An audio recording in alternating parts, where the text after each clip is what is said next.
Olá pessoal, tudo bem? Eu sou o professor Elvio Sampaio, professor de matemática, e a aula de hoje é para alunos do nono ano.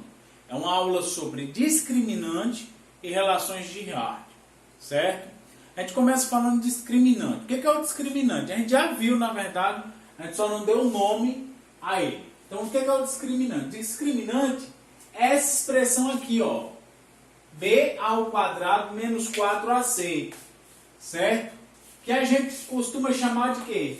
De delta. É aquele delta que aparece quando a gente usa a fórmula de Bhaskara para encontrar as raízes da equação do segundo grau, tá certo? Então, delta para a gente é o discriminante, ok? E por que a gente estuda ele? Por que a gente precisa saber dele? Por que ele é importante?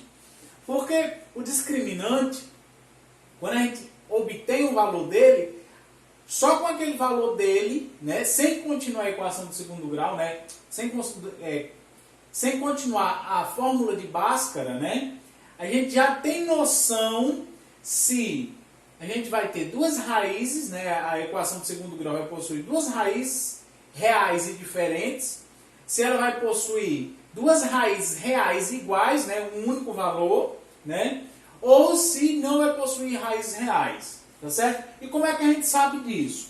A gente olha para o delta, para o discriminante, para essa expressão aqui, e vê se o valor do delta, do discriminante, for maior do que zero, for um número positivo, então a equação ela possui duas raízes reais e diferentes. Você vai encontrar duas raízes reais e diferentes. Tá certo? Se o delta, se você calcular essa expressão aqui, o discriminante, e ele for igual a zero, a equação ela vai possuir duas raízes que vão coincidir, tá certo? São duas raízes, só que elas vão ter o mesmo valor. É como se fosse um único valor, tá certo? São duas raízes que vão possuir o mesmo valor, tá certo? E quando o delta for negativo? Quando o delta for negativo, não possui raiz real. Então, quando isso acontece, vocês param a equação. Não dá para encontrar as raízes da equação do segundo grau, tá certo? Então, se o delta for negativo, você para a conta que não dá para encontrar as raízes, tá certo? Quando o delta é negativo e não possui raízes reais, você para a conta aí, ok? E aí pronto, a gente vai agora fazer um exemplo para a gente ver o que é que vai acontecer com relação a esse delta, tá certo? Quando é que uma equação ela vai ter raízes e para quais valores ela vai ter raiz. Bom, pessoal, vamos ao exemplo do discriminante, certo? Então, determinar os valores de m para que a equação 3x ao quadrado mais 6x mais m possua duas raízes reais e diferentes. Para que isso aconteça, o discriminante ele tem que ser o quê? Maior que zero, tá certo? Para que isso aconteça, duas raízes reais diferentes, o delta tem que ser maior do que zero. Então vamos lá. Então delta é o quê? Delta é igual a b ao quadrado menos 4 vezes o valor do a vezes o valor do c. Tá certo? Só para lembrar. Isso aqui é o valor do a, isso aqui é o valor do b, isso aqui é o valor do c. Tá certo? Então a gente substitui aqui, ó. Delta vai ser igual a b ao quadrado, que é 6 ao quadrado, menos 4 vezes o valor do A, que é 3, vezes o valor do C, que é M. Tá certo? Então, ó, delta vai ser o quê? Delta vai ser igual a 6 ao quadrado é 36, menos 4 vezes 3, 12. 12 o quê? M. 12M. Eu não sei quanto vale. Eu quero descobrir o valor de M, então 12M. E o que acontece? O delta tem que ser maior do que zero. Delta é igual a isso. Então, 36 menos 12 M tem que ser maior do que zero. O que eu faço? Passo o 36 para o lado de lá, certo? Então vai ficar menos 12M maior que menos 36. Multiplico por menos 1 dos dois lados. Quando eu fizer isso, o que acontece com a desigualdade? Toda vida que troca o sinal, ó, troca o sinal dos dois lados, a desigualdade muda. Então vai ficar assim, ó, vai ficar 12m menor, aqui era maior, é menor que 36. tá certo? E o 12 que está aqui na frente do m multiplicando, ele passa a dividir. Então, m é menor que 36 dividido para 12. Quanto que é 36 dividido para 12? 3. Então, m é menor que 3. O m precisa ser menor que 3 para quê? Para que o delta seja maior do que 0. Ou seja, para que ele possua duas raízes reais e diferentes. Tá certo? Se isso acontecer, se o m for menor do que 0, ele possui duas raízes reais diferentes. Professor, mas qual o valor? Qualquer um, desde que seja menor do que 3. Se ele for igual a 3, professor, o que vai acontecer? Se ele for igual a 3, vai dar 0, vai possuir duas raízes reais iguais. E se for maior do que 3, né? Se for maior do que 3, aí ele não possui raiz real. Então, menor do que 3, duas raízes reais diferentes. Igual a 3, duas raízes reais iguais. Maior do que 3, aí ele não possui raiz real. Tá certo? Nesse exemplo, tem que ser menor do que 3 para satisfazer o que está sendo pedido. Ok? E agora a gente vai para as relações de Girard. Bom, pessoal, e agora a gente vai falar sobre as relações de Girard. O que vai acontecer? Se x1 e x2 são raízes, aqui ficou faltando, são raízes. Raízes são as raízes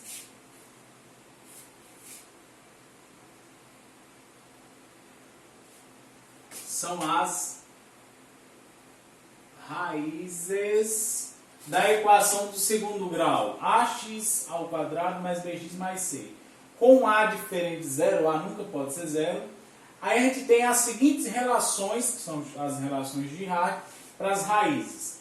S vai ser a soma das raízes, que é menos b sobre a, tá certo? Quando a gente manipula, a gente consegue descobrir que essas raízes, né, elas vão dar menos b sobre a, e que a multiplicação das raízes é c sobre a, certo? Então, essas são as relações de Girard.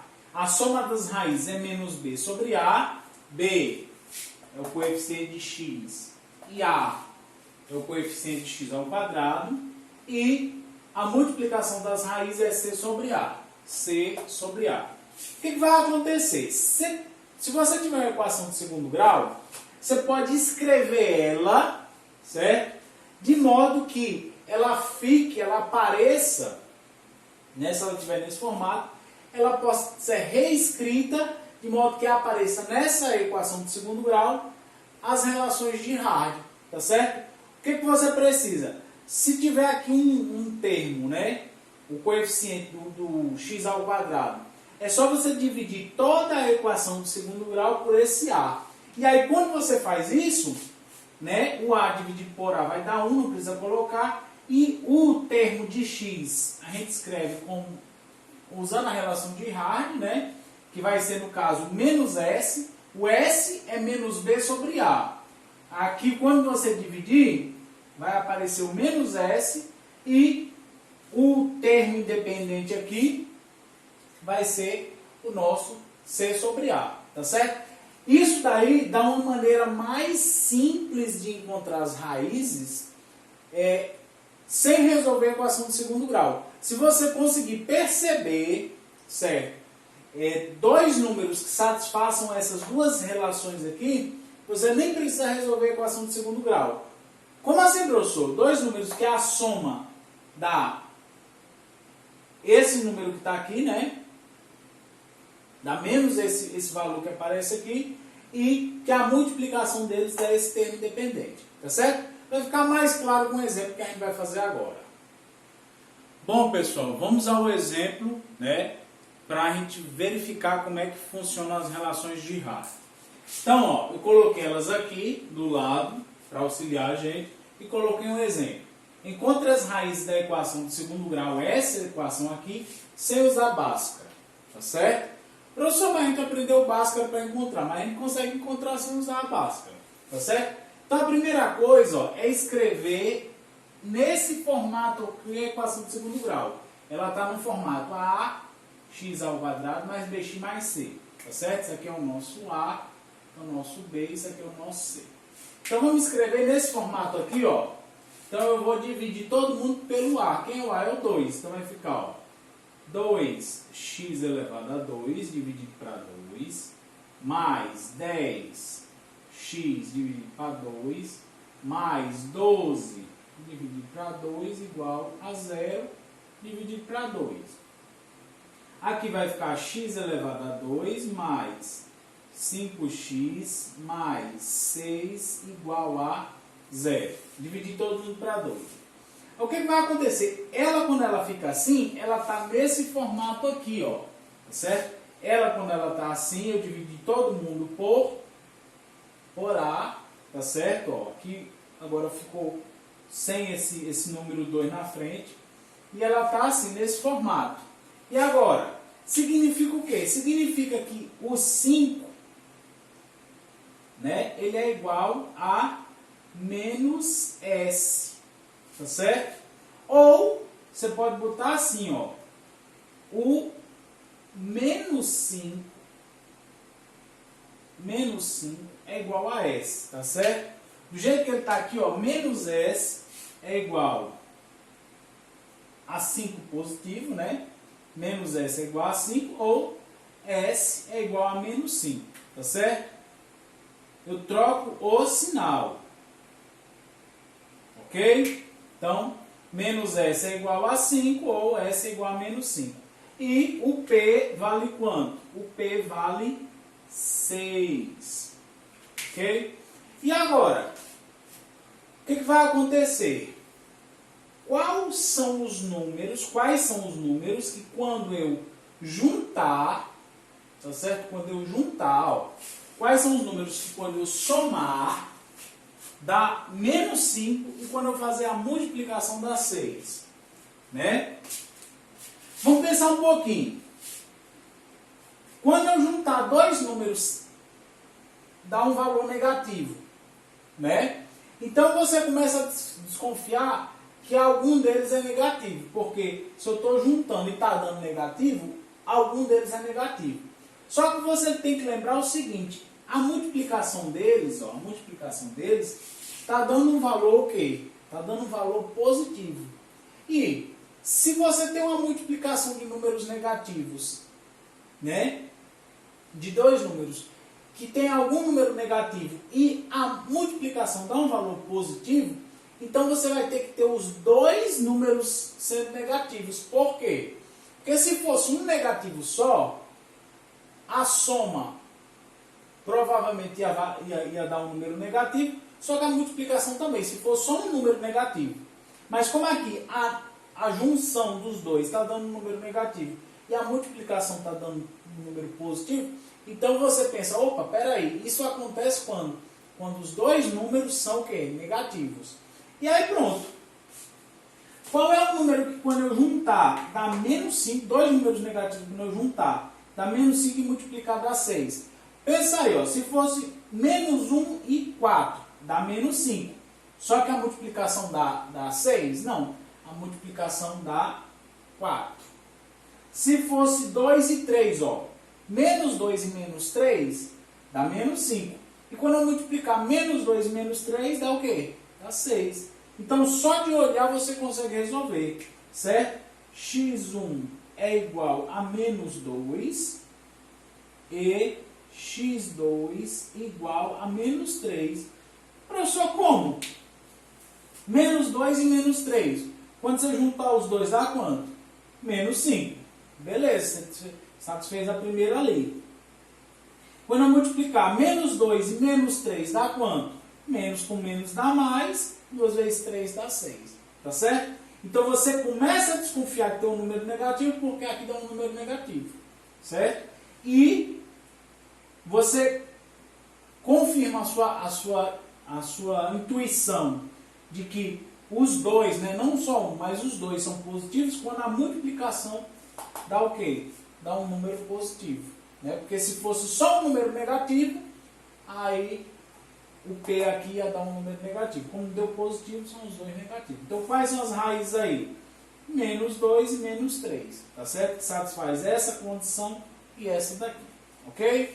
Então, pessoal, foi isso, né? Essa é a ideia de relação de Girard, é as relações que você tem com as raízes, que a soma das raízes é menos B sobre A e o produto é C sobre A. Você consegue praticamente resolver, encontrar as raízes de uma equação de segundo grau só olhando para isso daqui, ó. Né? Depois que você divide todo mundo pelo A, só olhando para esse termo aqui e para esse. E pensando um pouquinho para tentar ver qual os valores que satisfazem. Com a prática a gente melhora isso daí, você só de bater o olho você já consegue encontrar as raízes, ok? Então, pessoal, por hoje foi isso, né? Essa foi a nossa aula de hoje. Um abraço e até o próximo vídeo.